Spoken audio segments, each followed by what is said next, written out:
Presidente, ikinahiya ang asawa, kaya pinapatakpan palagi ng panyo ang mukha nito. Pinakilala pa nga itong janitress sa kumpanya. Pero laking gulat na nga lamang nang napakaganda pala ng babae. Mr. Buenaventura, sinong babaeng yan? Tanong nga nito habang nakangiti at may hawak rin ng isang basong wine. Elegante rin ang kasuotan nito kahit simple lang. Isa rin talaga sa kilala nga sa lipunan. Napatingin si Carl kay Elena at saglit na natigilan. Ayaw niyang masira ang kanyang image sa harap ng isang mahalagang investor. Nagdadalawang isip pa nga siya na magsalita o igiya na nga lamang sa ibang lugar si Mr. Alvaro para hindi na nga nito mapansin. Ang dalagang ngunit ito ay huli na at nakapagtanong na nga sa kanya. Isa sa mga empleyado ng kumpanya. Mabilis niyang sagot dito habang ang mga kilos at mga mata niya ay hindi mapakali. Napatawa na nga lamang si Mr. Alvaro. Napakaganda niyang babae para sa isang janitress. Mukhang may dugong maharlika. Parang hindi siya nababagay sa ganitong trabaho lamang. Sa napapansin ko, ay maganda ang kutis ng kanyang mga kamay at alam kong maganda rin ng dalaga. Natitiyak ko.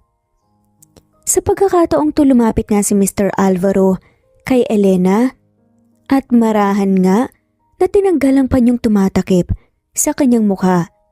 Pinilit pa nga niyang takpan sana ng dalaga ang kanyang mukha dahil baka magalit nga ang kanyang asawa pero huli na. Nagulat ang lahat sa kanilang nasaksihan. Sa ilalim ng simple at mahabang kasuotan, lumitaw ang isang babaeng may makinis na balat, mahahabang pilik mata, at matang puno ng lungkot. Parang isang prinsesa na ikinulong nga sa sariling anino.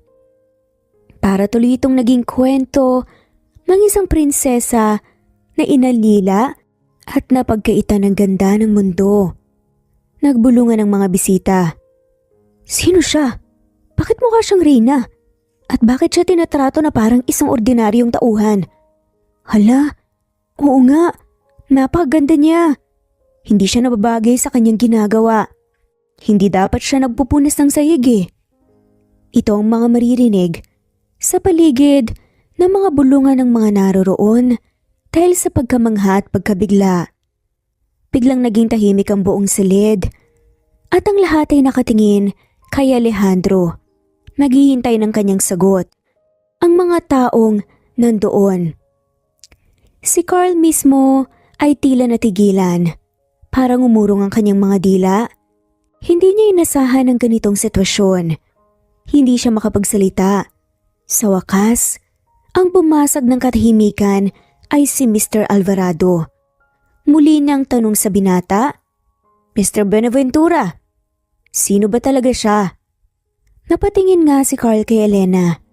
Sa kanyang asawa na matagal na nga niyang ikinahiya, itinago at hindi pinakilala sa mundo para lamang maingatan ang kanyang pangalan sa mundo ng negosyo.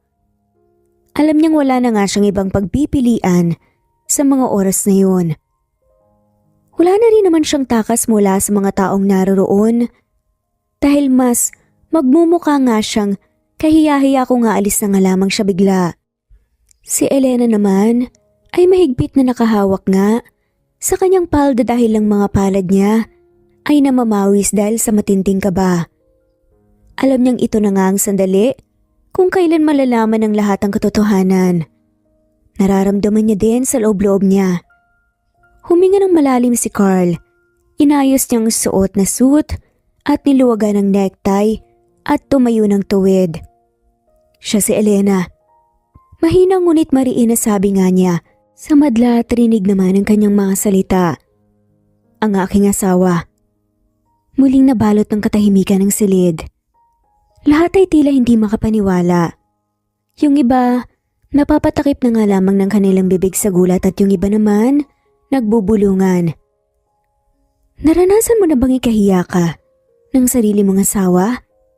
Kinagawa ng kahihiyan na bagay para lang mapagtakpan ng kanyang pag-uugali o karangyaan at pangarap, ambisyon sa buhay. Para siya ang magmukhang malakas at mabuti sa iba, lalo na kung may iniingat ang pangalan. Ayaw niya ng sagabal sa kanyang tagumpay pero ayaw rin niyang pakawalan. Narito ang kwento ng isang makapangyarihang negosyante, matikas, matalino at hinahangaan nga sa mundo ng negosyo. Siya si Carl Russell Buenaventura. Siya ay nagmula sa mahirap na pamilya. Pinaghirapan niyang abutin ng tagumpay at ngayon ay isa na nga siyang kilalang CEO ng Buenaventura Construction. Isa sa pinakamalaking kumpanya sa bansa. Ngunit sa kabila ng kanyang yaman at impluensya, may isang lihim nga siyang tinatago. Ang kanyang asawa, si Elena. Si Elena naman ay isang simpleng babae mula sa probinsya, may busilak ng puso at walang anumang hangad, kundi mahalin at alagaan si Carl. Natutunan niyang mahalin ito sa tagal nilang magkasama. Kahit nga may bahay dito ng pagkasungit. Dahil naiintindihan niya naman ito kung saan nanggaling ang kasinungalingan ng binata. Kung sa pagmamahal lamang ay sagana at laging mayroon noon si Carl. Hindi lang malaman ng dalaga kung bakit hindi nakikita ng binata yon. Pinakasalan siya ni Carl. 3 taon na nga ang nakakalipas. Balikan natin kung paano nagumpisa ang lahat. Si Elena ay nagtitinda ng mga basahan at sampagita sa harap ng simbahan. Laging nababalot ang katawan niya ng mahahabang kasuotan. Way na rin niya to para hindi mapahamak ang kanyang sarili sa mga tumitingin sa kanya, lalo na ang mga napapadaang kalalakihan. May kutis kasi siyang malaporselana, kaya kahit sino napapalingon nga sa kanya. Mayroon din siyang magandang pangangatawan na kailanman hindi niya ibinalandra nga sa nakakarami. Palagi niyang suot ang palda at naka-long sleeves pa. Ang inaakala niyang walang nakakapansin sa kanya ay nagkakamali siya. Tapos na ang misa at nagsisilabasan ng mga tao sa loob ng simbahan, may isang matandang mayaman ang nakapansin sa kanya at lumapit. "Iha, magkano yung basahan?" "Hi Lola, 300 lang po." "O sige, bigyan mo ako ng 3 tig-100. "Heto po Lola, maraming salamat po ah. Ito na rin po pala ang sukli niyo." "Sa'yo na yan, itabi mo na lang Iha." "Naku, salamat po Lola. Hindi ko na po sana tatanggapin pero nangangailangan po talaga kaya kakapalan ko na talaga yung mukha ko eh. Mag-ingat po kayo." Napangiti na nga lamang ang Donya. Magiliw nga ang pakikipag-usap nito sa matanda. "Gusto ko ang babaeng yan para sa apo kong si Carl. Siguradong magugustuhan niya ang babaeng to. Ewan ko ba sa batang yun? Kinailangan ko pa talagang kumilos bago siya magkaroon ng karelasyon. Buong buhay na ata niyang nagtatrabaho sa kanyang kumpanya. Magmula nang ampunin ko siya. Napakasipag na bata at gusto ko nang kasama sa bahay at hindi naman ako nagsisisi na ginawa ko yun. Deserve niyang magandang buhay. Kita mo naman ngayon, may sarili ng kumpanya." Sabi ng matanda habang kausap nga ang trusted driver niya. "Halika na at diretso na tayo sa kumpanya." Tumiretso ito sa opisina ng apo. "Lola, kayo po pala. Tapos na pong magsimba?" "Ay oo apo." Nanahimik ang matanda sa kamuling nagsalita. "Apo, matanda na ako. Kailan mo babalak mag-asawa?" Napatingin naman sa kanya si Carl. "Lola, hindi pa nga ako nakakabawi sa kabutihang nagawa niyo. Lagi niyo pong sinasabi na masipag ako at pinagsisikapan ko talaga makakuha ng mga bagay na gusto ko pero Lola, hindi pa po enough yun. Wala pa din po sa isip kong pag-aasawa." "Hay nako apo, kung ayaw mo ako nang gagawa ng paraan para sa'yo." Muling bumalik nga sa simbahan ng lola para puntahan si Elena. Mabuti na nga lamang at naabutan nga niya ito doon at agad niya itong kinausap. Dito niya kasi naramdaman ang kabusilakan nga ng puso ng isang babae. "Iha, kamusta ka?" Naku Lola, kayo po pala. Bibili po ba ulit kayo ng basahan? Madami-dami pa po kayong binili nung last time eh. Ang totoo niyan, ikaw talaga ang sadya ko dito. Pwede ba kitang imbitahan na mananghalian? Napakunot noo si Elena nagtataka. Ako po? Bakit naman po? At kalaunan, sumama na nga rin ang dalaga sa kanya. Habang kumakain sila, hindi na nga nagpatumpik-tumpik pa ang matanda sa ito nagtanong. Iha, hindi na ako magpapaligoy-ligoy pa. May asawa ka na ba o nobyo? Naubo naman si Elena sa kanyang narinig sa tanong ng matanda. Lola, bakit naman po kayo nambibigla? Wala pa po eh. Wala po kasi sa isip ko ngayon ang ganyang bagay. Mas kailangan ko po kasing kumayad ng matindi para sa pamilya. Tumango-tango ang Donya. Kung ganon, naghahanap kasi ako ng kasintahan ng apo ko at tutulungan kita kung ano man ang problema mo sa iyong pamilya. Nagdadalawang isip pa nga nung una itong dalaga sa offer ng matanda. Pag-isipan mo ang sinabi ko, Iha. Ito ang contact number ko. Tawagan mo na lang ako kapag may desisyon ka na. Umabot nga ng 2 linggo ang pag-iisip ni Elena sa alok nga ng matandang yun. Lalo na at kailangan ng pamilya niya ng pera dahil pinapaalis na nga sila sa kanilang tinitirahan. Isang gabi, habang nakahiga nga sa kamang dalaga at nakatingin sa bubong ng kanilang bahay, ay napagpasya na nga lamang niya na tanggapin ang alok nito. Kinuha niya ang numerong binigay nga sa kanya ng matanda at agad niya itong tinawagan. Anak, ang layo naman masyado ng pinagtatrabahuan mo. Baka naman mahirapan ka niyan. Walang aalalay sa iyo doon, anak. Nag-aalalang sabi pa nga ng nanay ni Elena, pero ang totoo nalulungkot nga itong mawalay sa kanyang anak. Nay, magiging maayos po ko doon. Pinalaki niyo po akong matibay kaya sisiguraduhin ko po na wala pong mangyayaring masama sa akin. Magtiwala lang po kayo. Alam mo naman bilang ina, hindi namin maiiwasan na mag-alala sa kanyang anak lalo na kung babae. Nasanay kasi ako na palagi kang narito sa amin. Ito ang unang beses mong nawalay sa amin. Hindi ko alam pero nasasaktan ako. Nay, ano ba naman kayo? Isipin niyo na lang po na malaking tulong ito sa atin. Para hindi na ho tayo laging uutang tapos ang ipangbabayad utang din. Naging ganun na ho ang buhay natin eh. Kailan pa tayo makakabangon? At ayoko po na habang buhay, sa ganun tayo mamuhay. Para hindi rin po maging kaawa-awa yung mga kapatid ko kumpara sa mga kaklase nila, Nay. Gusto ko kayong bigyan ng magandang buhay. Matagal ko na pong pangarap to. O sige nak, total parang hindi na rin naman kita maaawat sa gusto mong gawin. Salamat, Nay. Sisiguraduhin ko pong magiging maayos ang lahat. Basta palagi kang magdarasal at mag-iingat doon, ha? Mamimiss ka namin ng tatay mo pati na rin ang mga kapatid mo, pati yung kuya mo. Nako siguradong maninibago yun kasi wala na nga siyang kaasaran. Palagi ko pong babaunin lahat ng magaganda at masasayang alaala natin dito. Hindi ko po kakalimutan yun. Ipinasundo nga ng matanda ang dalaga sa kanyang driver. Gaya rin, nung nakasanayan niya ay balot na balot nga ang kanyang itsura na yung tipong magmumukha na talaga siyang manang. Nagpaalam siya sa mga magulang at nagsimulang magtrabaho nga siya sa malayo at patuloy nga niya pa ring susuportahan ng mga to. Nang makarating nga ang dalaga, sa mansyon ng matanda ito kaagad ang sumalubong sa kanya. Maligayang pagdating, Iha! Masayang masaya ako sa desisyon mo. Salamat po, Lola.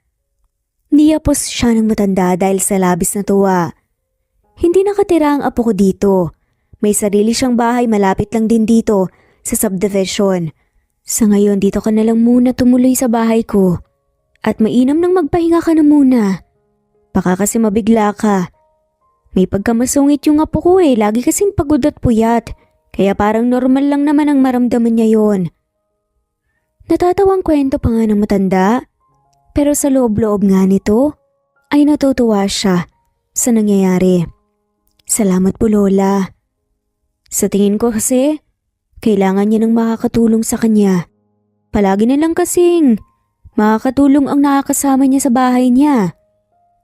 Ilang linggo nga ang nakalipas ay pinakilala na nga ni Doña Moraya si Elena sa kanyang apo na si Carl.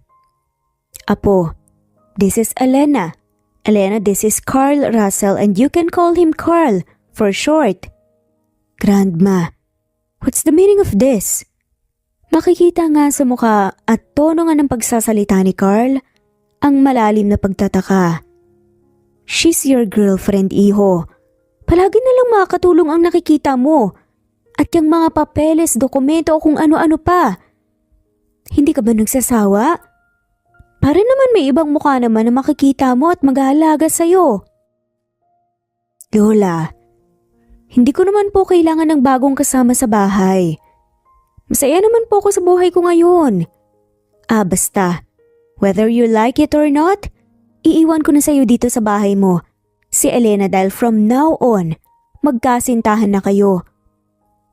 Pinressure na nga ang kanyang apo para nga lamang matupad na nga ang kanyang pangarap dahil mukha namang walang balak talaga na magkaroon ng nobya ang kanyang apo.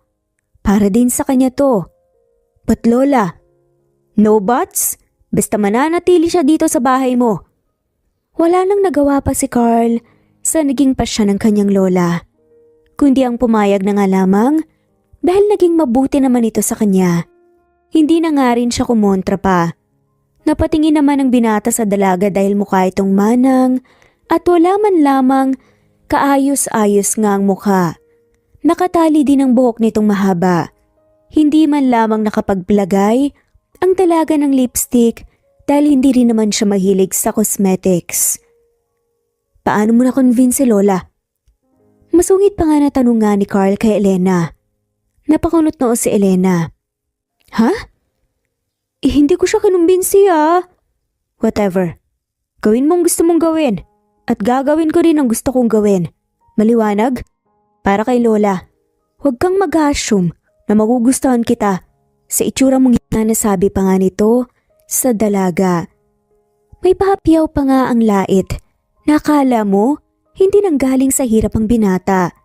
Masyado na talagang malayo ang narating niya sa buhay kaya siguro ang tingin niya sa sarili ay pwede na ngang mangmaliit ng tao at magmataas.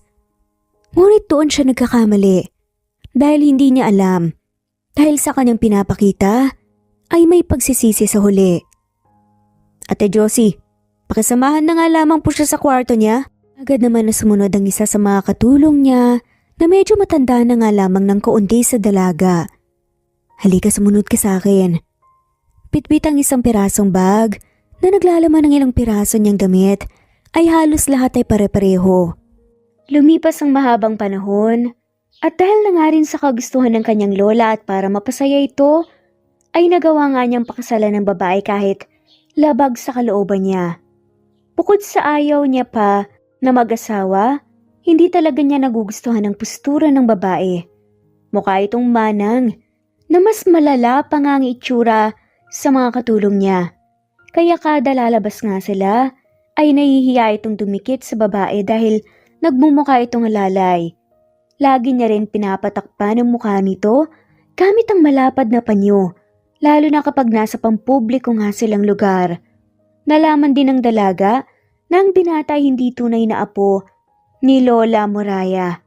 Dahil sa sipag at tiyaga ng binata ay nakita niya ito ng potensyal at yumaman. Kaya tinulungan niya ito at hindi nga siya nagkamali sa pagtulong. Kaya lang sa haba ng panahon na ang lumipas, parang unti-unting lumalaki ang ulo ng binata at parang hindi na nga niya kayang lumingon sa dating pinanggalingan. Masaya na nga ring namayapa ang kanyang lola dahil pinakasalan niya ang babae na gusto nito para sa kanya. End of flashback. Hindi kailanman ipinakilala bilang kanyang legal na asawang babae dahil sa kahihiyan na kanyang matatanggap mula sa mga investors at stakeholders niya. Baka kung ano na nga lamang sabihin ng mga to at baka isa na nga ron ang masabihan siyang walang ka-taste-taste sa mga babae. At imbes na lumago nga ang kanyang negosyo, ay mawala ng tuluyan dahil sa babaeng kanyang pinakasalan. Tuwing may public event o pagtitipon, sinasabi nga ni Carl sa mga tao na si Elena ay isa lamang janitress.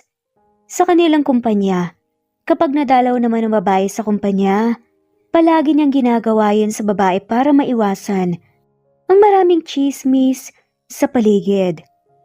Sa bawat kasinungalingang binibigkas ni Alejandro, unti-unting nadudurog ang puso ni Elena. Pero wala siyang magawa dahil magagalit lamang ito kung ipipilit niya. Kaya patuloy na nga lamang niya na hinahayaan ng kanyang mahal na asawa. Oo nga, mahal niya ito, ngunit bakit tila ikinahihiya nga siya ng asawa? Carl, kailan mo ko balak ipakilala bilang asawa mo? Minsan niyang tanong habang nakaupo nga sila sa hapagkainan. Tanging mga tunog lang ng kutsara at tinidor ang tumatama sa plato. Ang maririnig nga ng sandaling yon, hindi siya nais kausapin ng asawa dahil mahalata nga sa aura niya na wala nga sa mood. Nagangat ng tingin si Carl mula sa kanyang hapunan na kinakain. Hindi pa sa ngayon, Elena. Hindi pa tamang panahon. Sagot nga nito at malamig at walang emosyon. Nalahimik na nga lamang muli si Elena at hindi na nga nagtanong pa. Palaging ganito ang sinasabi ng kanyang asawa.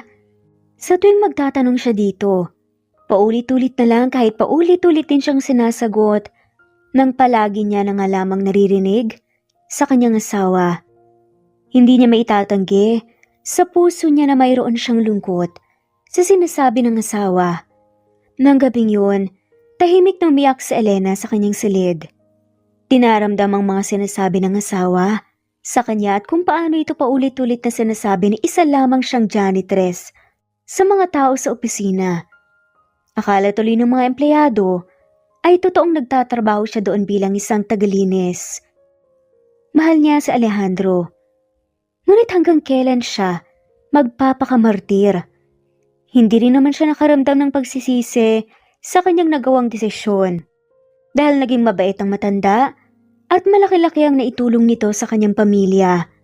Naging legal na nga rin pala ang relasyon nila sa pamilya ng babae. Nung una ayaw nga ng kanyang amate na dahil masyado daw mayaman ng lalaki at baka tapak-tapakan lang ang pagkatao niya. Pero dahil nagpapakita ng kabutihan itong lalaki sa pamilya niya, ay unti-unti na nga rin naman nilang natanggap. Mabait naman talaga si Carl. Nadagdagan lang ng pagiging masungit niya dahil namatay ang kanyang mahal na lola na tumulong din sa kanya. Wala na kasi siyang pamilya at tanging ang matanda na nga lamang ang kinilala nga niyang kamag-anak. Samantala sa opisina, abala ang mga empleyado at ibang manggagawa para sa darating na malaking pagdiriwang. Ang anniversary gala ng company.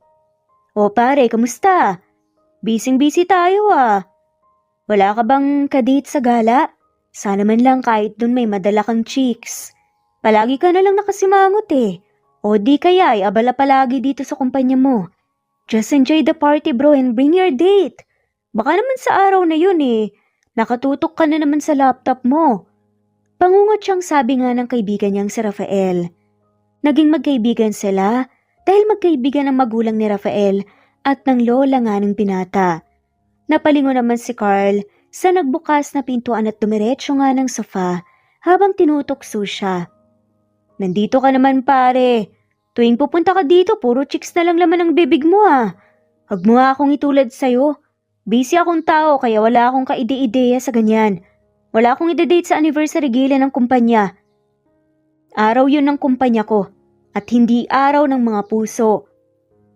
Ay, ang bitter mo naman bro, chill ka lang. Nag-aalala lang naman ako sa'yo kasi baka mamatay ka ng virgin kakatrabaho mo. Pagpapatawa pa nga ng kaibigan.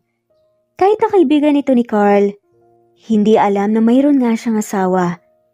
Palagi niya nga kasing tinatago ang asawa niya at kapag napunta ng kumpanya, ang sasabihin ay janitress lang.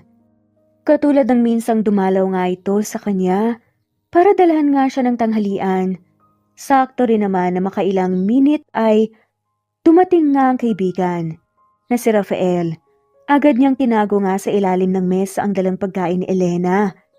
Niyaya kasi siya ng kaibigan na kumain sa isang mamahaling restaurant. Malapit lang din. Sa kumpanya at inutusan nga niya rin ang asawa na maglinis ng kanyang opisina para hindi mahalata ng kaibigan niya kung sino siya. Walang kaayos-ayos noon si Elena kaya mukha talaga siyang janitress. Hindi niya maiwan-iwan ang pormahan niyang pangmanang dahil nasanay na nga siya at naging komportable na. Pagkaraan ng ilang linggo, dumating na nga ang isang malaking okasyon. Ang anniversary gala ng Buenaventura Construction. Dumalo rito ang pinakamayayamang negosyante, kilalang politiko at mga dayuhang investors. Kilala at mahusay din talaga ang Buenaventura Constructions sa larangan ng negosyo. Dahil hindi lang ito sa Pilipinas nakikilala, kundi maging sa ilang bahagi ng mundo.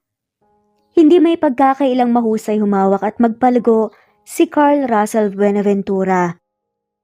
Sa paningin ng publiko, si Carl ay isang binata pa rin at walang sino mang nakakaalam tungkol kay Elena. Ganun na nga lamang kung itago ang lihim ni Carl sa kanyang mga bisita.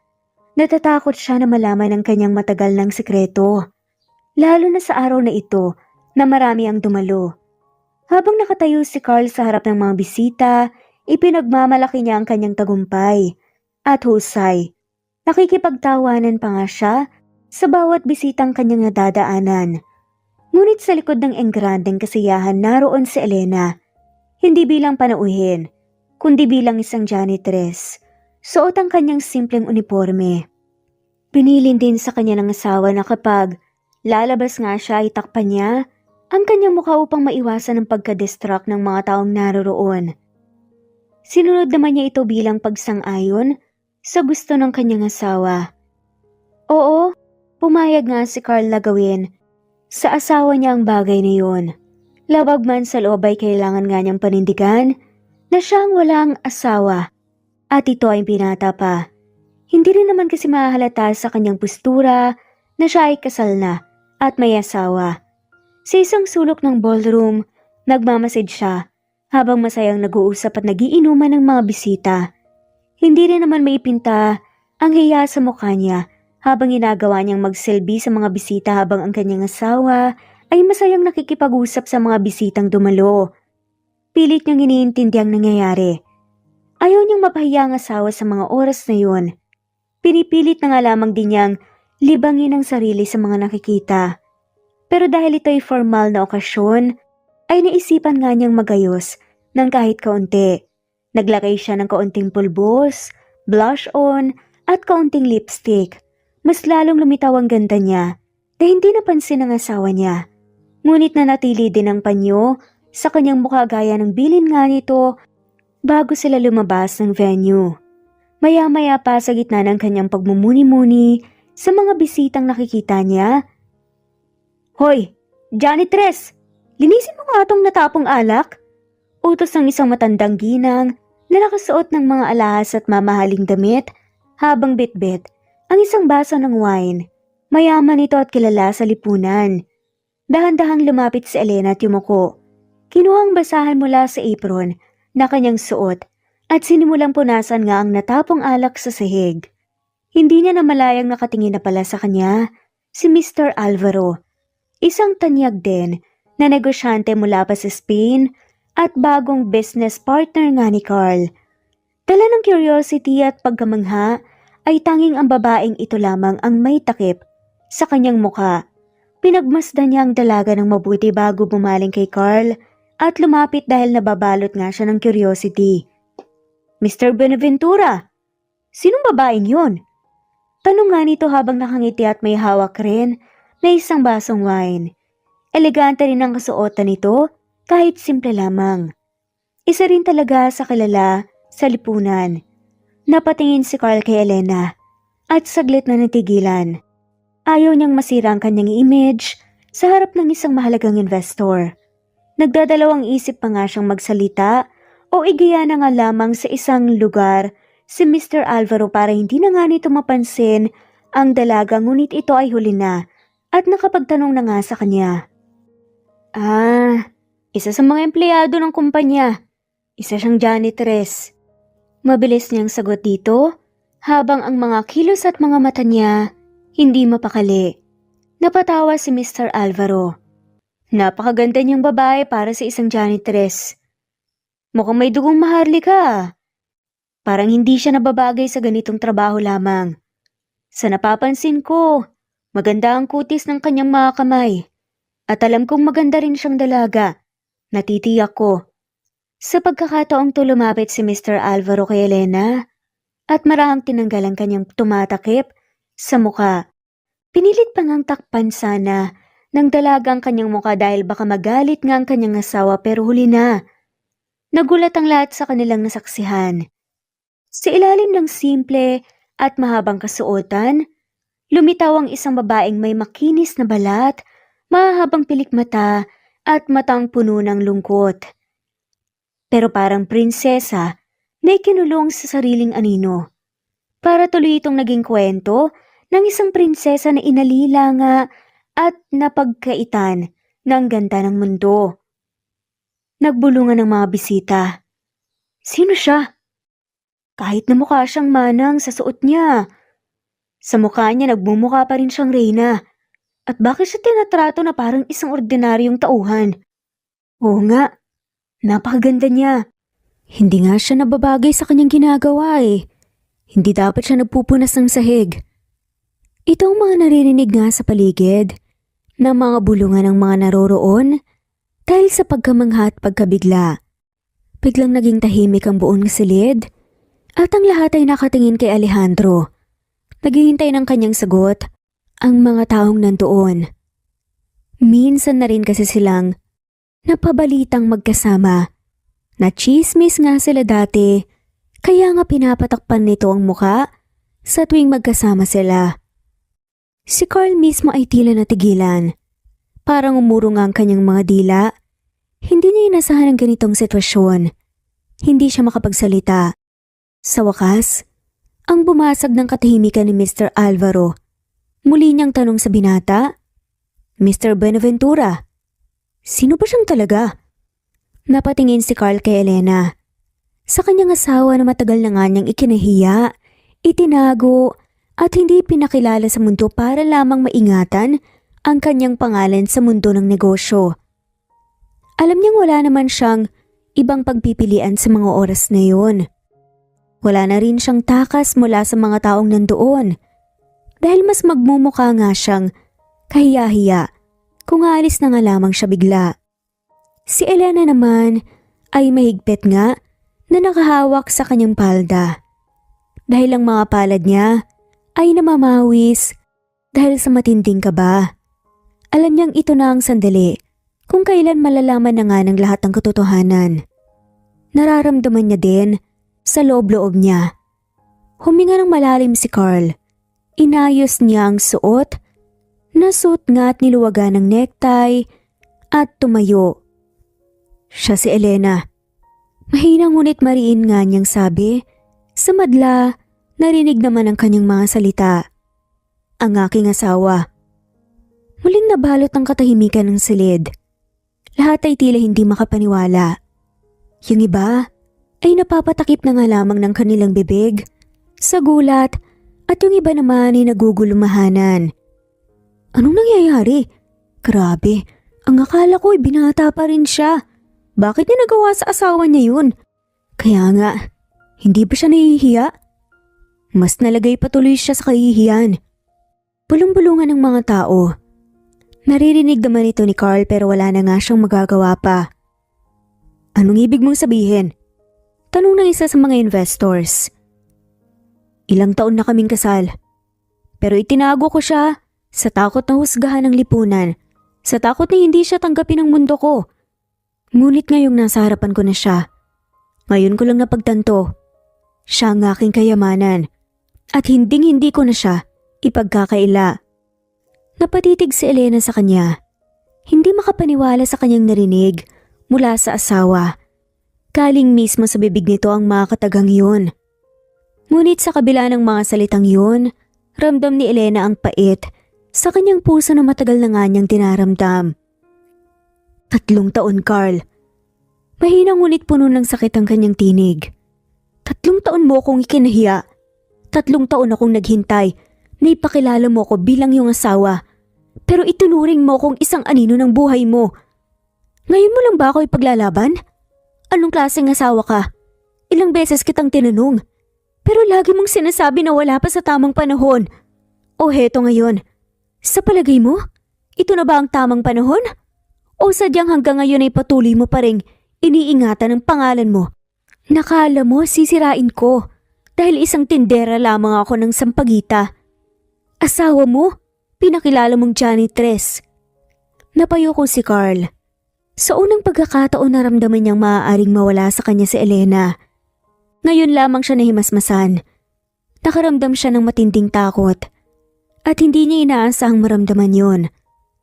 Lumapit nga siya sa asawa at hinawakan niya ang kamay ng kanyang asawa.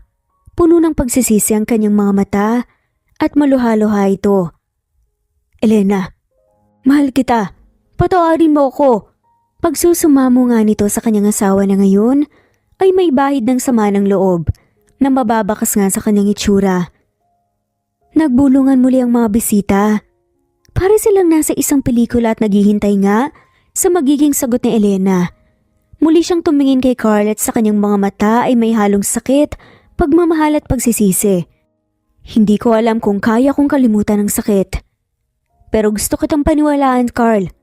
Sana sa pagkakataong totoo ka na. Pero biglang tumakbo si Elena upang makalayo sa kanyang asawa at sa mga taong nakapaligid nga sa kanya. Mahal niya ang kanyang asawa pero kahit ngayon man lang ay mapagbigyan niya ang kanyang sarili. Sa kalayaan na matagal na nga niyang ipinagkait sa kanyang sarili dahil sa matinding pagmamahal sa lalaki. Nung una, hindi naman niya inaasahan na mahuhulog siya dito. Dahil kabilin-bilin na ng lola niya, ay aalagaan lang naman ito ang kanyang apo. May mga kabutihang ipinapakita naman ng lalaki sa kanya na tuluyang nagpatibok ng puso niya. Pumayag na nga rin siyang pakasalan nito kahit pamasaya ang lola ng binata o hindi, kundi dahil may lihim nga siyang pagmamahal dito. Umuwi ang dalaga sa mansyon ng binata, nag-aayos siya ng mga gamit at ng kung ano, at sa ganung eksena nga siya natagpuan ni Carl.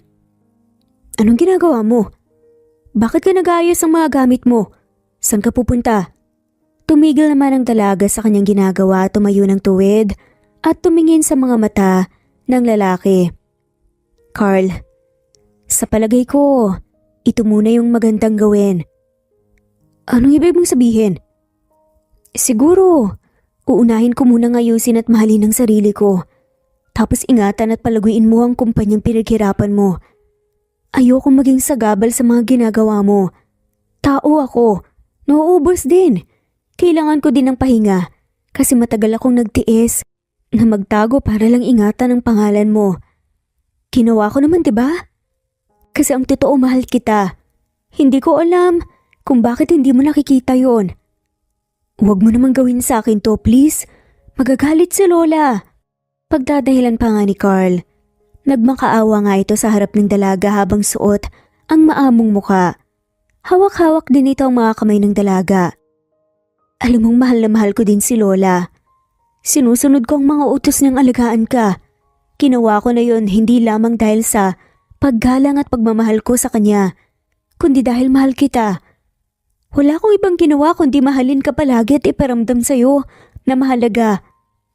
Naprotektahan ka. Kahit ngayon lang, pagbigyan mo naman ako sa gusto kong mangyari.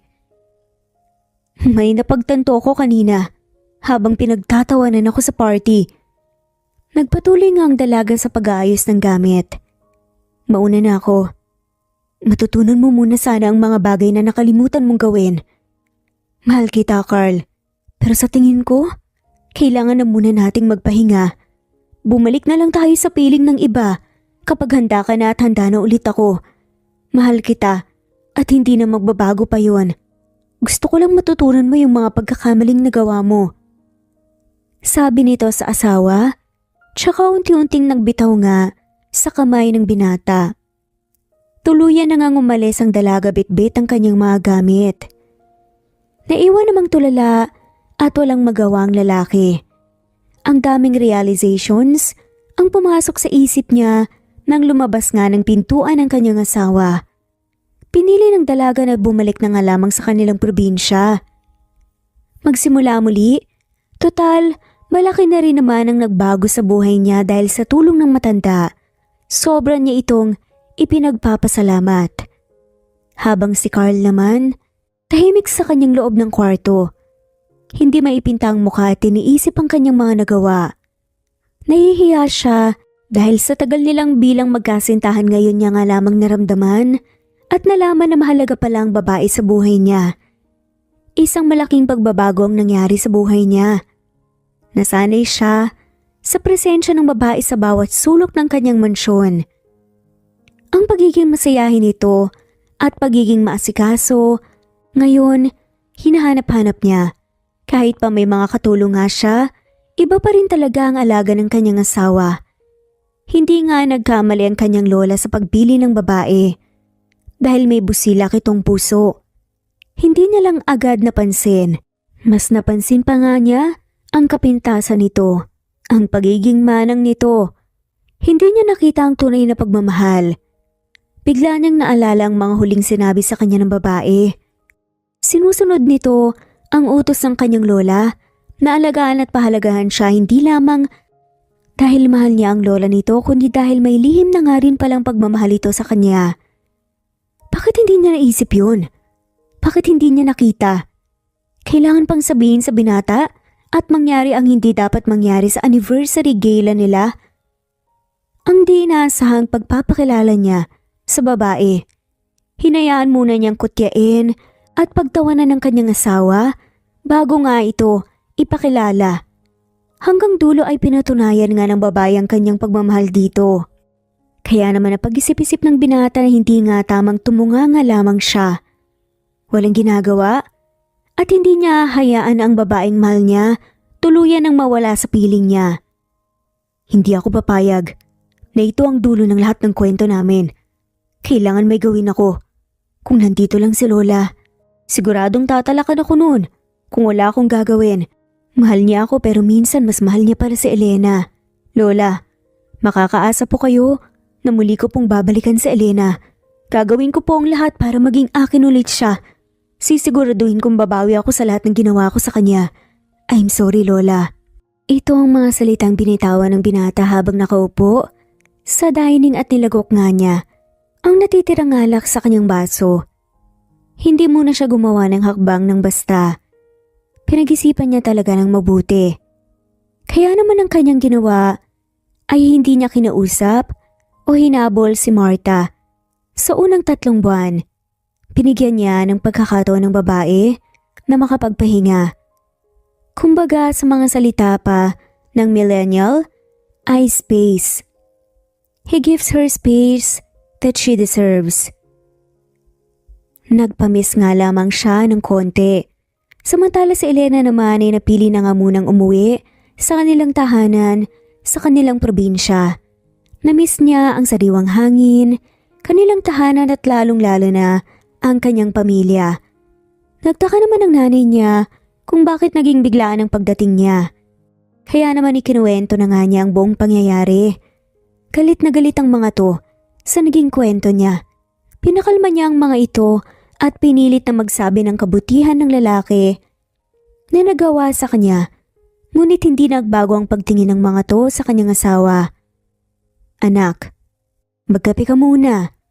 Tanaw ni Martha ang papalubog nga na araw sa kanilang bintana. Agad niya rin namang kinuha ang isang tasang kape na bit-bit nga ng kanyang ina. Salamat po, Nay. Namimiss mo ba siya? Hindi po, Nay. Gusto ko lang po na magpahangin. Namiss ko po kasi talaga yung ganitong vibe ng lugar eh. Sa tagal ko ba naman na nasa syudad, hahanap-hanapin ko talaga ang ganitong senaryo. Napabuntong hininga ang ina. Anak, kahit hindi mo sabihin ng diretsyo nanay mo ko, alam kong namimiss mo na siya. Iba ang sinasabi ng mata mo sa bibig mo. Iba ang lungkot sa mga mata mo. Hindi mo kailangan maglihim sa akin, anak. Ina mo ko, kaya maiintindihan ko kung magsasabi ka sa akin. Huwag kang mahiya. Hindi rin nagawa pang tumanggi ng dalaga sa kanyang ina. Tama nga naman ito. Sa kabila ng nagawa ng kanyang asawa, ay may parte sa puso niya na namimiss niya ito. Pero nandun pa rin yung sakit dahil sa kung paano nga siya itago noon sa maraming tao. Grabing pagtitiis yun. Ang itago at ikahiya ng sariling asawa na wala namang ibang ginawa ang dalaga kundi mahalin at talagaan ito ngayon. Ayon sa kagustuhan ng matanda, nakalaunan ay natutunan na nga rin niyang gawin dahil sa tunay na pagmamahal niya para kay Carl. Sige na nga. Opo, Nay. Aaminin ko na mimiss ko siya. Pero sa kabila ng nangyari sa amin, hindi ko na din po alam kung saan pupulutin tong nararamdaman ko para sa kanya. Ni wala nga siyang paramdaman lang eh. Kasi kung mahal naman talaga niya ako, edi sana hinanap niya man lang ako. Kaso wala ho eh. Kahit nga ho anino, hindi man lang niya nagawa. Baka naman kasi binigyan ka lang niya ng pagkakataon na makapagpahinga. Binigyan ka ng space. Alam mo anak, sa totoo lang nagalit talaga ako sa ginawa niya sa'yo. Siyempre walang magulang ang may kagustuhan na mapahamak ang kanyang anak. Kasi ipinaubaya ka namin sa kanya ng buong buo. Tapos ibabalik ka niya sa amin ng durog. Pero anak, hindi ko rin gusto na nakikita ako ngayon na malungkot ka. Yung nangyayari sa'yo. Kaya anak, kung ano man ang nilalaman nito, sundin mo. Nakakatakot talaga ang pag-ibig at walang kasiguraduhan. At least minsan pa, bigyan mo siya ng pagkakataon at muli mong buksan ang puso mo. Sa pagkakataong yon, nagawa mo ring pagbigyan ng nais nito. Sabay turo nga ng ina sa bandang dibdib niya. Kung siya pa rin ang tinitibok niyan, sundin mo anak. Susuportahan pa rin kita sa gusto mo. Lalo at nabanggit mo sa akin na mahal ka naman pala ng asawa mo. Natauhan siya sa mga nagawa niya sa'yo. Walang imposible anak. Kung kayo talaga. Pero dahil kasal kayo at nakikita ko may magandang mangyayari sa hinaharap, bahala na. Kung anong gusto mo, susuportahan ka namin. Nakangiting sabi nga sa kanya ng ina. Nay, salamat po sa pagpapagaan ng nararamdaman ko Napakalaking bagay po talaga na marinig ko po to sa inyo. Salamat sa suporta at pagmamahal. Mahal na mahal ko din po kayo. Naging emosyonal nga ang tagpong yon ng mag-ina. Samantalang tuwang-tuwa naman ang binata dahil dumating na nga ang araw na pinakahihintay niya. Ang puntahan ng asawa nito sa probinsya. Doon niya lamang naisip na pumunta ito dahil wala naman itong kamag-anak sa Manila. Wala ding ibang maaaring puntahan ng asawa kundi ang pamilya sa probinsya. Wala na rin siyang pakialam kung ano pa man ang madatnan niya sa kanyang pagpunta. Inaasahan niya din na nagalit naman talaga ang mga ito sa ginawa niya. Deserve niya yon. Sa 3 taon ba naman kasing kasal siya ng asawa, kinakahiya niya ito. Ayaw ipakilala sa publiko at makakakilala. Kinailangan pang gumamit ng pantakip sa mukha nito sa tuwing lalabas sila dahil ayaw nga niya ng iskandalo. At saka pa lamang niya papayagan na lumabas nga ito. Ang masaklap pa, ipinakilala pa nga itong isa sa mga janitress ng kanyang kumpanya. Sising-sisi talaga siya sa kanyang ginawa sa babae. Kung hindi pa napansin ni Mr. Alvaro, ang kanyang asawa ay hindi nga mangyayari ang lahat ng to. Hindi siya mapipilitang ipakilala ang asawa niya sa maling pagkakataon at lalong hindi niya marirealize na mali pala talaga ang kanyang ginawang pagtatago sa asawa. Kung alam niya lang sana nang dahil sa kanyang pagtatago ng lihim na akala niya ay ikapapahamak nga niya, hindi niya na nga lamang sana ginawa ang bagay na to. Hindi sana siya mas naghihirap ngayon na habulin nga ang asawa. Samantala habang si Elena naman, muling nagmumuni-muni sa kanyang kwarto ay naisipan nga niyang magdasal. Hiniling niya na sana, kung si Carl nga talaga ang para sa kanya, ay loobin na nga sana dahil kasal na din naman sila. Pero kung hindi talaga, ay sana hindi na nga muling magtagpo pa ang landas nila. Sabi pa niya, sa pinakahuling panalangin niya ay kapag dumating ang lalaki sa kanilang probinsya, ay muli niya itong tatanggapin. Pero hindi ganon kadaling paraan lalo na at galit ang pamilya nito sa binata. Kinabukasan nga ay bumiyahe nga si Carl papunta sa probinsya ng kanyang asawa na si Elena. May halong kaba at sayang nararamdaman niya. Malayo-layo din ang kanyang binyahe dahil mas pinili nga niyang dalhin ang kanyang kotse kaysa mag-commute. Makalipas nga ang 5 oras na biyahe, ay narating nga niya ang bahay ng mga to. Nag-aalangan pa nga siyang lumabas ng sasakyan. Pero dahil nandito na nga rin naman siya, wala nang rason para umurong pang lalo na at nakataya dito ang kanyang pagmamahal sa asawa. Paninindigan din niya ang bili ng kanyang lola bago mawala to. At hindi lang din dahil nga dito niya ito ginagawa kundi meron na nga rin siyang totoong pagmamahal sa kanyang asawa. Paglabas nga niya, ina nga ni Elena ang sumalubong sa kanya habang nagwawalis ng bakuran. Lumapit si Carl dito dala ang matinding kaba. Hinanda na nga niya ang kanyang sarili at pisngi kung sakali mang dadampian nga siya ng kamay ng ina ni Elena. Magandang araw ho, Nay. Bati naman ito. Natigil naman ang ina nito sa kanyang ginagawa nang marinig ang nagsalita mula sa kanyang likuran. Carl? Anong ginagawa mo rito? Lumapit nga si Carl dito para makapag-usap sila ng maayos. Nay, patawarin niyo po sana ako sa nagawa ko sa anak niyo. May lungkot sa boses nga ni Carl nang sabihin na yon sa ina ni Elena. Huwag ka sa akin humingi ng tawad, kundi sa anak ko. Aaminin ko, nagalit talaga ako sa ginawa mong yon. Anak ko pa rin siya. Dahil kung desisyon ko lang ang masusunod, ayoko naman na magpakita ka sa anak ko. Laging tulala ang anak ko sa kawalan. At alam kong ikaw ang laman ng iniisip niya. Kahit hindi niya aminin. Alam kong ikaw pa rin ang tinitibok ng puso niya. Lalong nakaramdam ng matinding konsensya si Carl sa nalaman. Hindi niya lubos sa kalain na ang kanyang nagawa ay malaki pala ang naging epekto sa asawa niya. Nay, nandito po ako para kunin muli ang puso niya. Kung papayag po kayo na muli ko pong paghirapan na makuha ang puso niya. Galit ang buong pamilya ko sa iyo, kaya asahan mong hindi magiging madali ang lahat. Pumapayag na po ko. Nakangiti naman at tumango ang ina ni Elena bilang sagot. Napakabuti nga ng ina ni Elena. Nakasuporta pa ito sa anak sa kabila ng lahat ng nangyayari. Si Elena naman kagagaling lamang sa bayan para bumili ng kanilang lulutuin para sa pananghalian. Malayo pa lang ay tanaw na nga niya ang ina na may kausap. Nakatalikod dito mula sa kanya kaya hindi niya mamukaan pero nagiging familiar nga sa kanyang lahat the way na kung paano ito kumilos. Nay, nabili ko na po yung... Carl? Elena?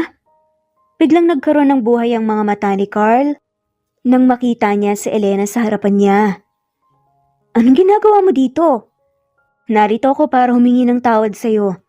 Sa lahat ng pagkakamali na nagawa ko, sa pagiging makasarili ko. At talagang nag-aksaya ka pa ng oras para pumunta dito. Malayo pa ang pinanggalingan mo ah. Baka naman... Hindi ikaw yan. At baka iba na naman ang pakay mo. Natanaw naman ni Elena ang sasakyan ng asawa. Hindi ka ba napagod sa mahabang biyahe? Baka kasi mamaya isumbat mo pa sa akin yung pagod mo. Sabay alis nga ni Elena para pumasok nga sa loob ng bahay at mailapag na nga niya ang mga daladala. Sumenyas naman ang ina ni Elena bilang pagbibigay nga ng pahintulot sa lalaki na maaari niyang sundan ng dalaga sa loob. Elena, sandali. Makinig ka muna. At sumunod nga ang lalaki sa dalaga habang patuloy na nakikiusap dito.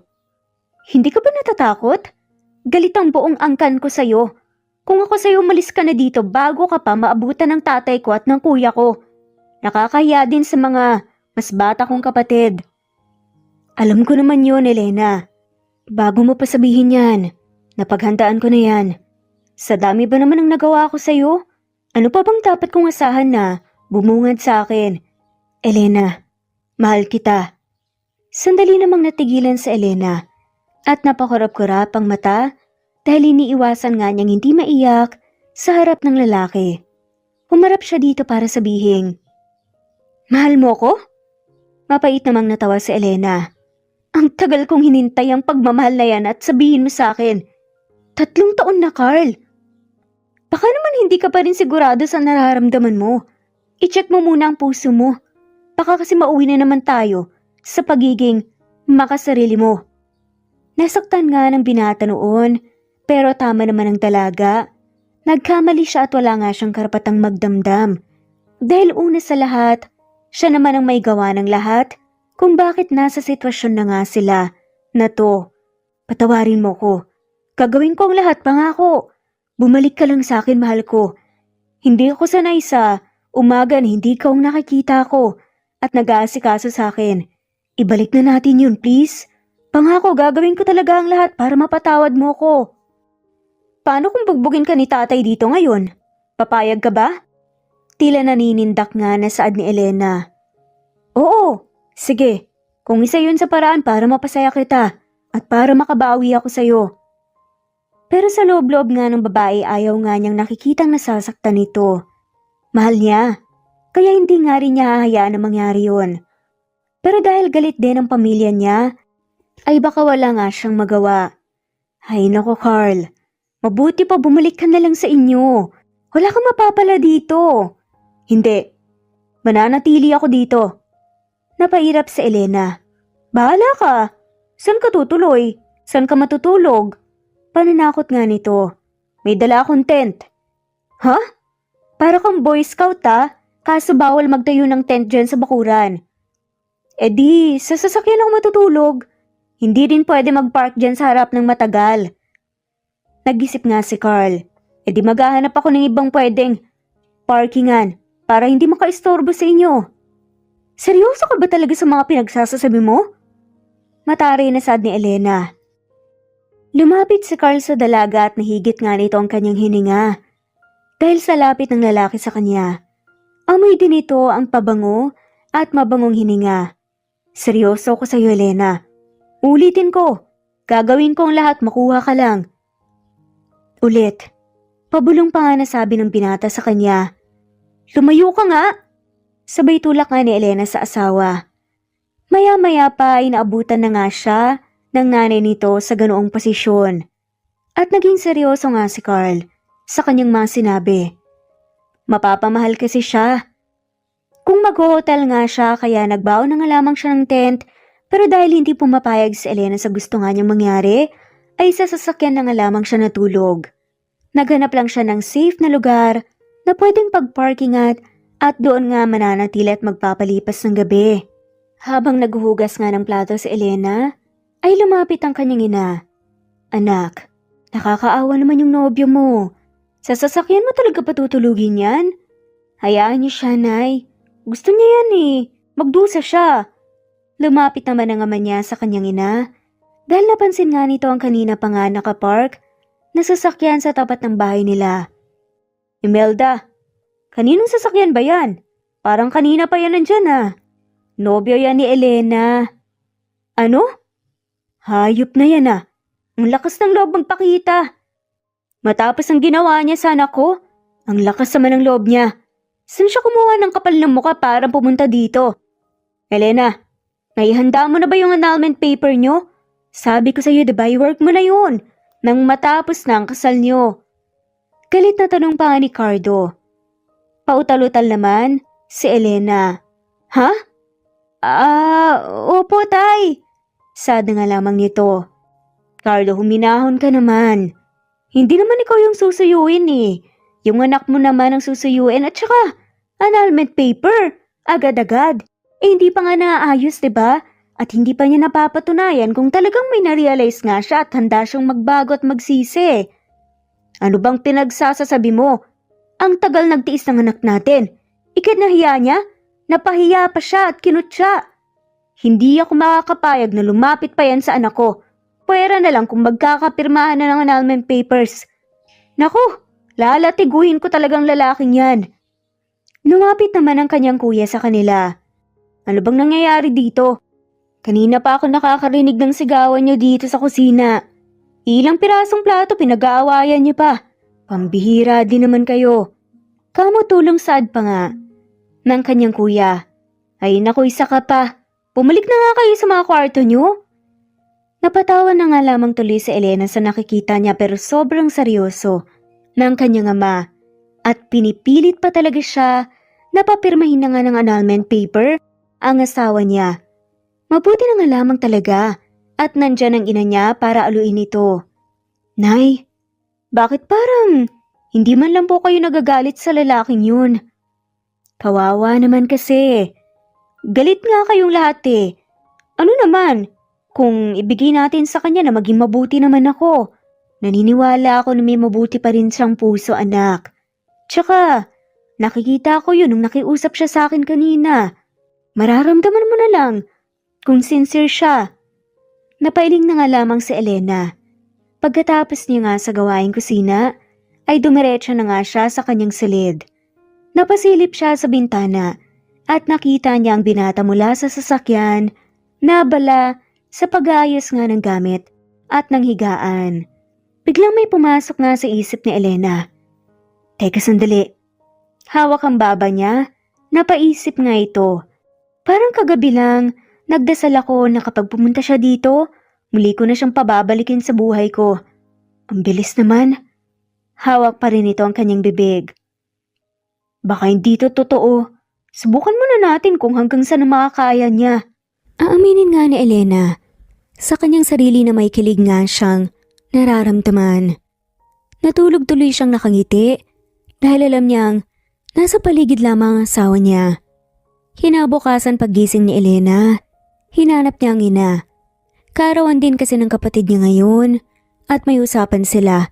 Nagsabay nga silang mamimili ng mga lulutuin. Paglabas niya ng bahay, ay ang asawa niya ang kanyang nadatnan. Humihikab pa nga siya at umiinat habang patuloy na tinatawag ang kanyang ina. Hay, grabe ang ganda ng umaga. Nay, nasan kaya si nanay? Nay, anong ginagawa mo? Nakita niya si Carl na naglilinis ng kanilang bakuran. Good morning. Nagwawalis lang ako.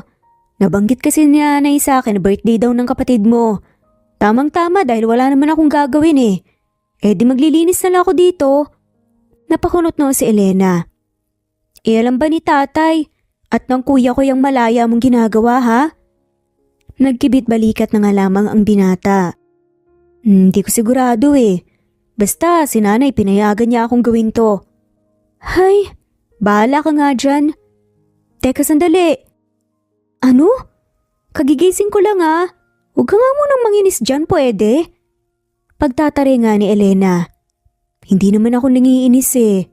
Ano kasi? Ano? Baka pwede mo naman akong ipagtimpla ng kape. Namimiss ko na kasi yung timpla mo eh. Akala nga ng binata ay tatanggi nga ito sa sinabi niya. Okay lang naman kung ayaw nito. At least sinubukan niya. Yun lang? Marupok na tanong nga ni Elena. Tila nagdingning naman ang mga mata ni Carl. Dahil hindi man lamang ito nagalit. Kaya naisip niya, ito na ang unang hakbang para muli nga siyang makapasok sa buhay ng dalaga. Okay lang talaga? Salamat ah. Sige nga, hintayin mo na lang yung kape mo. Hindi na nga rin nagtanong pa ng kung ano-ano ang kanyang asawa. Dahil kabisadong-kabisado na nga nito halos lahat ng gusto nga nitong pagkain na tinumin. Pagkaraan nga ng ilang minuto, ay bumalik na ang dalaga dahil bit-bit na nga ang kape ng kanyang asawa at may kasama pang tinapay. Oh, heto ng kape mo. Salamat ah, sabay higop nga kagad ng kape. Sabi ni nanay, nag-imbita daw ang kapatid mo ng mga kaklase niya para ipagdiwang ang birthday niya. Dito na lang daw sa bakuran. Kaya tama lang pala na, nilinis ko. Pero ang totoo talaga, kung bakit ginusto nga nitong maglinis ng bakuran, ay para makita nga ang kanyang asawa at masuyo ito. Mabuti na nga lamang talaga, pumayag ang kanyang ina. CEO? Maglilinis ng bakuran? Talaga ba? Bulong pa nga ni Elena. Siya nga pala, nakita mo ba si nanay? Kanina pa wala eh. Hindi ko rin alam. Basta nagpaalam na alis daw, bakit? Kasi mamamalengke na dapat kami para sa handa ng kapatid ko. Ganun ba? Kung gusto mo ako na lang. Sasamahan kita para may taga-bitbit ka. Okay lang naman sa akin eh. Tapos na rin naman ako maglinis. Alanganin pa ang dalaga pero wala na rin naman siyang magagawa pa. Dahil tatangaliin na nga, kung hihintayin nga niya ang nanay niya. Kung iniisip mo yung pambaya, that's on me. Don't worry. O sige, dyan ka lang magbibihis ako. Mataray kunwari na saad nga ni Elena. Lingid sa kalaman ng dalaga, ay kakutsyaba pala ng binata ang kanyang ina. Nakatingin ito mula sa malayo at sumenyas ang lalaki dito na okay na at pumayag na nga siya. Naka-thumbs up pa. Halika na, mataray na saad ni Elena. Yung sasakyan ko na lang gamitin natin in case na marami tayong papamili. Sigurado ka? Madudumihan lang yan, sayang naman. Tumangutang si Carl. Oo, walang problema. Hintayin mo ako dito. Kukunin ko lang yung sasakyan. Habang nasa biyahe ay walang ni isa ang kumikibo sa kanila. Kaya naman, baka naman mapanis na yung laway mo niyan. Biglang saad nga ni Carl. Napakunot noo si Elena. Ha? Anong sinasabi mo? Bakit? Anong gusto mong sabihin ko? Wala. Ang sabi ko, kamusta ka na ba? Okay lang. Mas okay kesa dati. Mataray na saad ni Elena. Namiss kita. Tila bumilis ang tibok ng puso ng dalaga. Marupok talaga. Mag-focus ka na nga lang dyan sa pagmamaneho mo. Natawa na nga lamang ang lalaki sa naging reaksyon nga ng dalaga dahil sobrang cute nga nito. Ngayon niya lang natitigan ng mabuti ang asawa. Napakaganda at tama ang mga nagsabi sa anniversary gala nila na mukha itong Diyosa. Mayroon itong mala-abong mata, matangos na ilong mahabang pilik mata at ngayon mapupulang labi. May kulot din kasi ang dalaga na bumagay naman sa kanya. Hindi lang kasi hilig ng dalaga na magayos ng sarili. Mabuti na lang talaga ay nagagawa na nga nitong makapag-lipstick. Natutuwa naman siya sa unti-unti nitong pagbabago sa sarili. Pagdating nila sa palengke, ay agad na bumaba sa kotse ang lalaki para pagbuksan ng dalaga. Nagtakip naman ito ng balabal sa muka. Oh, anong ginagawa mo? Tinatakpan yung mukha ko. Bakit mo naman ginagawa yan? Kasi nasanay na ako kapag nasa maraming tao tayo. Lalo na kapag kasama ka. Baka kasi mahiya ka na naman. Ikahiya mo na naman ako. 'Di ba? Kilalang tao ka pa naman. Baka kung ano na naman sabihin sa'yo ng mga tao. Ano ka ba? Hindi mo na kailangan gawin yan. Biglang nanahimik nga ang lalaki. Narealize niya ang naging epekto ng kalokohan niya. Pasensya ka na pala. Kasalanan ko naman talaga kung bakit ka nagkakaganyan. Halika na nga, dami mo pang sinasabi. Saad na nga lamang ni Elena. Habang naglalakad nga sila, natapat sila sa bilihan ng karne. Oh, wag mong tatakpan yung mukha mo. Wag mong isusuot yung face mask na yan ha. Ma'am, ang ganda niyo po. Hindi po tinatago yung ganyang ganda, di ba sir? Oo. Asawa ko nga pala. Sabay hawak nga sa kamay ng dalaga at ipinakita pa nga sa tindera. Pulang-pula naman ang dalaga. Halatang kinikilig. Ay naku sir, bagay na bagay kayo ni ma'am. Pareho kayong maganda at gwapo. Eto na ho ang karne nyo. Hindi niya na talaga ako kinakahiya. Ang laki ng pinagbago niya, grabe.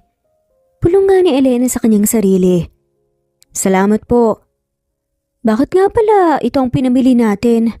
Ang dami nung nasa listahan ni nanay Nakangiti naman siya habang tumatakbo ang kapatid niya na sumalubong sa kanya. Ate Elena, Kuya Carl! Teka, kilala ka ng kapatid ko? Siya na lang tanungin mo. Nakangisi na saad nga ni Carl. Kuya Carl, thank you po Teka, Alam niyo naguguluhan ako. Bakit nagpapasalamat ka dyan? Basta ate, sumama ka na lang.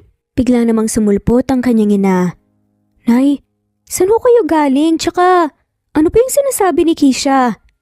O anak, nandyan ka na pala. Ano Carl, tara na ba? Sige po, tara na.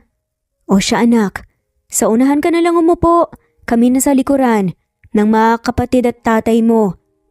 Nagtataka nga si Elena sa nagiging akto nga ng pamilya niya. Parang ang laking pagbabago. Hindi siya makapaniwala na galit nga ang mga to. Nandito na po tayo. Sad na nga lamang ni Carl, sabay ngumiti sa pamilya nga nila. Yay! Tara na po, baka po naghihintay na po yung mga kaklase ko. Salamat po ulit, Kuya Carla. Buong biyahe at hanggang sa makarating nga sila, nagtataka nga si Elena. Tara anak, pasok tayo sa loob. Nay, ano ba talagang meron? Ano ka ba? Siyempre birthday ng kapatid mo, halika na nga. Napakamot na nga lamang sa ulong talaga. Pagpasok niya, namangha siya sa ganda ng ayos ng venue.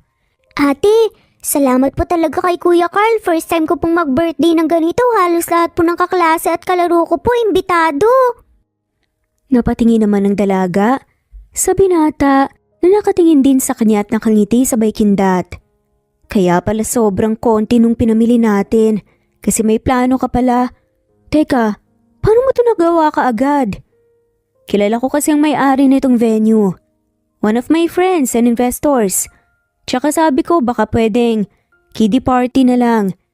Pero bago yun nabanggit sa akin ng nanay mo na magba-birthday nga daw ang kapatid mo. Ayoko rin naman na makita kayong pagod ni nanay tsaka makalat lang sa bahay niyo kaya heto. Nag-organize na lang ako. Hindi alam ng dalaga kung ano ang dapat nga niyang maging reaksyon. Matapos nga, halos 3 oras na pagdaraos, natapos na nga rin ang kanilang celebration. Masayang-masaya ang lahat lalong-lalo na ang bunso niyang kapatid na si Kisha. Salamat Carla. Naging masaya yung kapatid ko sa ginawa mo, tsaka buong pamilya ko. Pero grabe. Na-convince mo talaga ako na sumakay ng kotse mo, tapos karne at gulay lang palang bibilin. Kakutsaba ko kasi si nanay, ang bait niya nga eh. Pinaubaya ka niya sa akin. Ay, si nanay talaga oh. Pinagkanulo na naman ako. Napatawa na nga lamang si Carl. Sadyang mabait lang talaga si nanay at suportado niya ako sa lahat ng ginagawa ko. Para sa iyo lahat ng to. At syempre para sa pamilya mo. Na pamilya ko na rin. Mahal kita. Alam ko ngayon ko lang nasabi pero matagal ko nang nararamdaman to. Nagbulag-bulagan lang talaga ako ng dahil sa pera at kayamanan at kapangyarihan. Sabi ko nga 'di ba? Lahat gagawin ko para sa'yo. Grabe naman, ang starting point ng ibibigay mo lahat sa akin. Syempre para sa mahal ko. Sad nga ni Carl. Sobra na talaga ang kilig ni Elena. Makalipas ang ilang buwan na panunuyo ni Carl sa dalaga, nagpapabalik-balik siya sa probinsya nito dahil minsan ay kailangan ng presensya niya sa opisina niya. Hindi naman siya nagreklamo dahil lahat ng paghihirap niya at sakripisyo ay magbubunga na. Isang araw, kakarating niya lang ulit sa probinsya ng dalaga. Ang dalaga naman ay balak niyang sorpresahin ang lalaki. Nagkapatawaran na din ang pamilya ni Elena at si Carl dahil nagpakita ito ng sinseridad, lalong-lalo na sa mga magulang nito. Dahil malaking sakit ang nagawa niya sa anak ng mga ito at sila din ay naging apektado. Ngiting-ngitin mana ang dalaga sa pagdating ng binata. Walang kamalay-malay ang binata na ito na ang araw na muling mangyayari ang inasam-asam niya. Iyon ay ang makuha ang puso ni Elena at ang pamilaya nito. Pagbaba niya ng sasakyan ay agad siyang sinalubong ng dalaga ng yakap. Mahal na miss kita. Kamusta ang biyahe? Tanong ni Elena. Okay lang nakakapagod pero… Teka, ano sabi mo? Mahal? Tama bang narinig ko? Tumango ang babae habang nakangiti. Anong ibig mong sabihin? Ibig sabihin, handa na ulit akong sumugal para sa'yo. Kasi ang totoo niyan, mahal naman talaga kita eh. Tinignan ko lang kung seryoso ka ba talaga. O baka mamaya ginagawa mo lang yan kasi nakokonsensya ka. Ang totoo nga niyan, nakahanda na yung annulment papers natin. Pinipilit kasi ako ni tatay na iwanan ka na at makipaghiwalay na ng tuluyan sa'yo. Pero nakita ko yung sincerity mo. Mahal, pasensya ka na talaga. Pero salamat. Salamat sa second chance. Miss na kita. Sabay yakap ng binata dito. Muli ngang sumama ang dalaga sa binata papunta sa syudad. Sasama na muli siya dito para manirahan doon at ipagpatuloy ang naudlot nilang samahan. Pumayag na din ang mga magulang niya at hindi na tumutol pa. Una sa lahat ay mag-asawa naman na talaga sila. Pangalawa ay dalaga na ang anak nila para sila pa ang magdesisyon sa gustong mangyari ng anak. At finally, tiwala na sila sa binata. Muli nilang ipinaubaya ang kanilang anak. Si Carl lang din pala ang nawawalang piraso ng buhay ng anak nila. Bumalik ang dating sigla ng dalaga. Talagang pinakita niya dito na mahal niya ito. Mahal, magbihis ka. May pupuntahan tayo. Tele-excited na saad pa nga ni Carl. Napakunot noo si Elena. Ha? Saan naman tayo pupunta? Basta, surpresa ko para sa'yo. Sus, ikaw mula nung sinuyo mo ko, hindi ka na nauubusan ng sorpresa. Hindi pa ako tapos.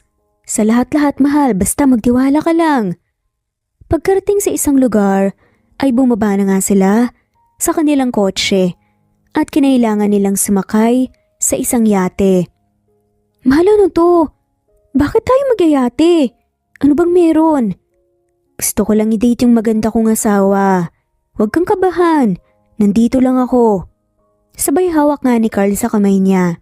May inihandang sorpresa pala ang lalaki sa kanya. Balak kasi nitong mag-propose ulit sa dalaga. Pero this time official nang magtatanong siya sa dalaga. Noong unang kasal kasi nila ay sa pilitan lang. Pero ngayon ay ikakasal sila ng may pagmamahal. Na sana, formal din na hiningi ni Carl sa pamilya ang kamay ng dalaga. Naging emosyonal pa nga ang ina nito, wala kasi ang mga magulang ni Elena nung ikinasal sila. Pero ngayon, kasama na buong pamilya. Samantalaga sa yate, inaalalayan ng binata ang dalaga at iginya niya ito sa isang lamesa na may mga dekorasyon. Alam mo Carl, ikaw talaga. Grabe ka na rin talaga sa mga sorpresa mo no? Napakahusay mo. Napatawa na nga lamang si Elena. Mahal? Bakit mahal? Mahal na mahal din kita. Biglang banat nga ni Carl na nagpapula sa pisngi nga ni Elena. Mahal na mahal din kita. Ang ibig kong sabihin. Biglang lumuhod ang binata sa harapan niya at may kinuha itong isang pulang maliit na kahon mula sa suot nga nitong suit. Mahal ko, gusto kong maging formal lahat. Hindi ko kasi nagawa sa iyo to Ni hindi man lang kita natanong na magpakasal tayo noon. Walang basbas ng magulang mo at biglaan. Gusto kong iparana sa iyo yung buhay na ipinagkait ko sa iyo ng matagal. Ikaw na rin ang babae na gusto kong makasama habang buhay. Bubuo ng pamilya at sisiguraduhin kong hindi na kita sasaktan pa at pababayaan.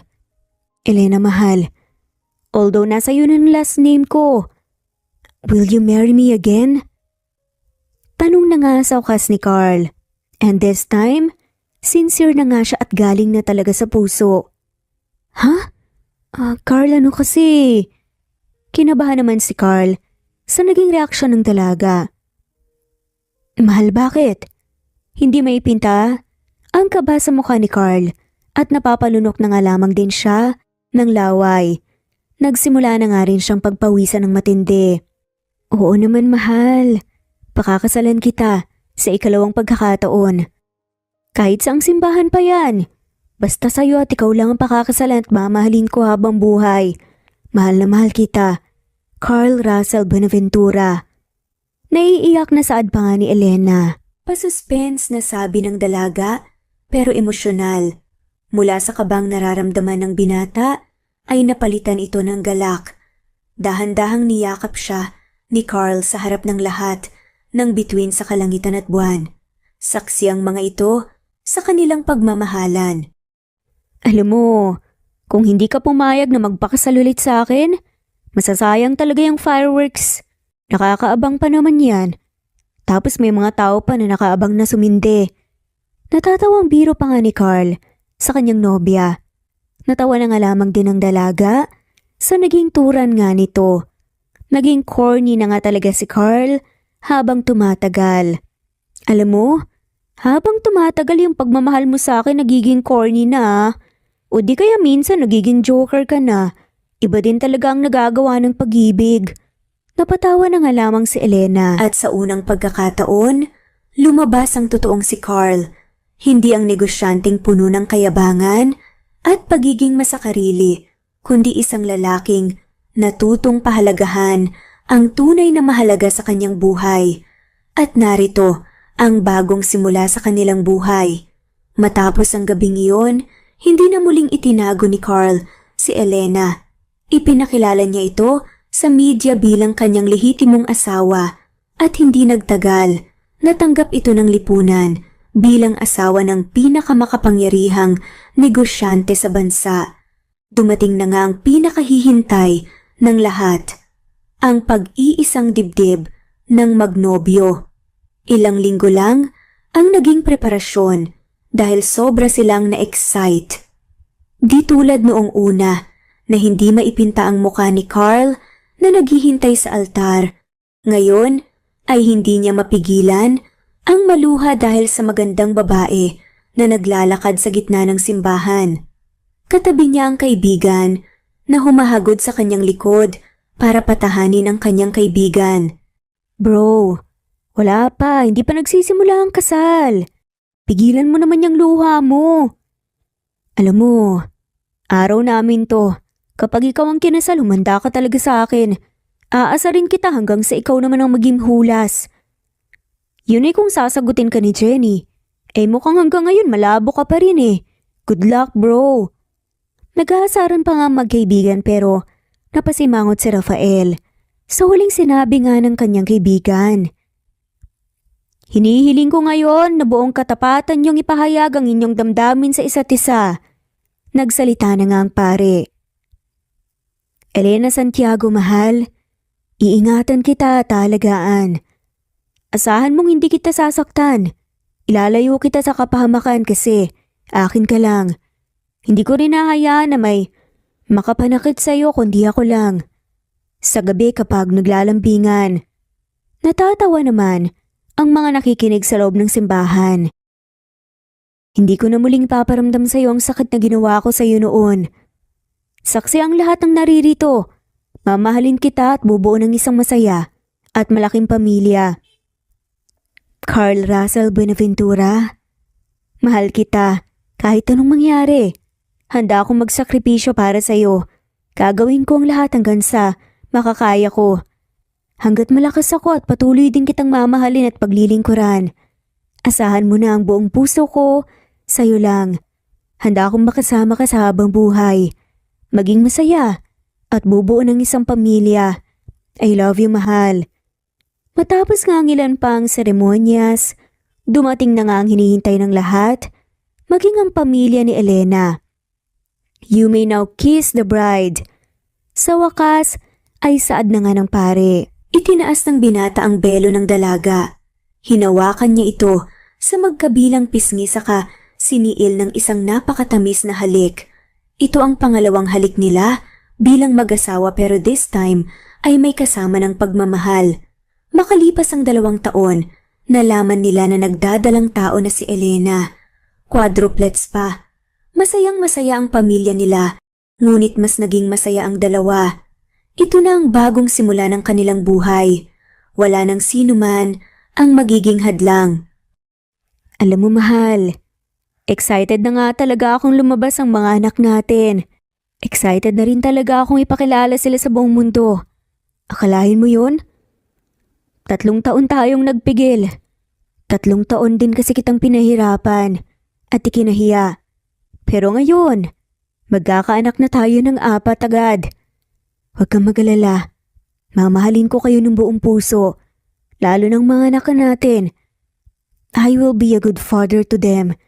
Hindi man ako naging mabuting asawa sa'yo kaagad, pero sa mga anak natin, pagbubutihan ko talaga. Napaluhan na nga lamang si Elena. Excited na nga akong bigyan sila ng pangalan eh. Carlo, Carla, Camilan Camilo. Yun ang gusto kong ipangalan sa kanila. Nagyakapan na nga lamang ang dalawa habang lumuluha. Makalipas nga ang 9 na buwan, nagsilang na nga si Elena ng 4 na cute na 2 baby girls and 2 baby boys. Hi baby! You're so cute! Babies Camilo, Carlo, Carla, Camila. Buong puso ko kayong ipagmamalaki mga anak. Sobrang saya ko ngayon. Salamat sa iyo mahal. Sabay hinaplos nga ni Carl ang mukha ng kanyang asawa. Ano ka ba mahal? Salamat din sa iyo. Alam ko namang magiging mabuting ama ka sa mga anak natin. Kaya ngayon pa lang, nagpapasalamat na ako sa iyo. Iingatan at mamahalin ko kayo. Asahan mo yan. Ang daming natutunan ni Carl sa buhay. Ganun din naman si Elena. Mabilis na lumipas nga ang panahon. Makalipas nga ang 5 taon. Andito tayo ngayon para i-celebrate ang birthday party ng 4 na anak ni na Sir Carl at Ma'am Elena. Palakpakan natin ang kanilang 4 na anak. Camilo, Camila, Carla, and Carlo. Saad nga ng host at sunod-sunod nga na nagsiakyata ng 4 na bata sa entablado. Bumubungis-ngis pa nga. Napaka-cute nga nila at bibo. At sobrang saya naman ang mag-asawa na pumapalakpak habang pinapanood ang kanilang mga anak. At nagsalita na nga ang quadruplet. Hello po sa inyong lahat! Maraming salamat po sa lahat ng umaten sa aming birthday party. Sa aming mga kamag-aral, sa aming mga kaibigan, teachers and faculties. Sana po mag-enjoy kayo. At syempre po, maraming salamat po sa mama at papa po namin na sobrang mahal na mahal po kami at binigyan pa po kami ng ganitong party. Pero kahit po walang ganitong party, masaya po pa rin kami kasi one big happy family po kami at basta sama-sama po kaming mag-celebrate, masaya po kami. Ang turo po sa amin kasi ng papa namin, wala pong mas mahalaga kundi ang pag-ibig namin sa isa't isa at ang pag-ibig po namin sa kapwa-tao namin. At kahit na po, bigyan pa po kami ng maraming material gifts, mas importante pa rin po kayo dito sa amin. Kaya salamat po sa presence niyo. Sunod-sunod na speech nga ng quadruplets. Nagpalakpakan naman ang mga panauhin at napaiyak pa nga si Carl dahil yung aral nga na natutunan niya sa mga nangyari sa kanila ng kanyang asawang si Elena ay naituro nga niya sa kanyang mga anak na may busilak na puso kagaya nga ni Elena. At wala na nga siyang mahihiling pa. Bigyan man siya ng kapangyarihan at kayamanan ay wala na ngang mas hihigit pa sa pagmamahala nila ng kanilang pamilya. Ang natutunan niya hindi dapat ikahiya ang tunay na pagmamahal. Ang kwentong inyong napakinggan ay isang malaking aral para sa lahat. Hindi dapat natin ikahiya ang ating mga minamahal. Lagi tayong maging proud na ipagsigawan na mahal nga natin ang taong pinili tayo at nilaban tayo hanggang sa huli.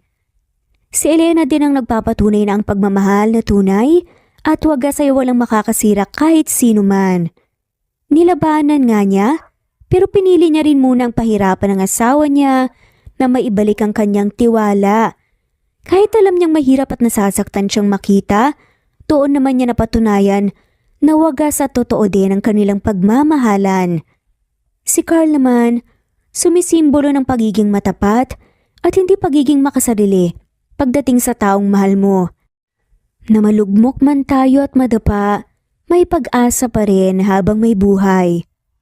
Huwag nating hintayin may mangyaring masama bago natin ma-realize ang isang bagay.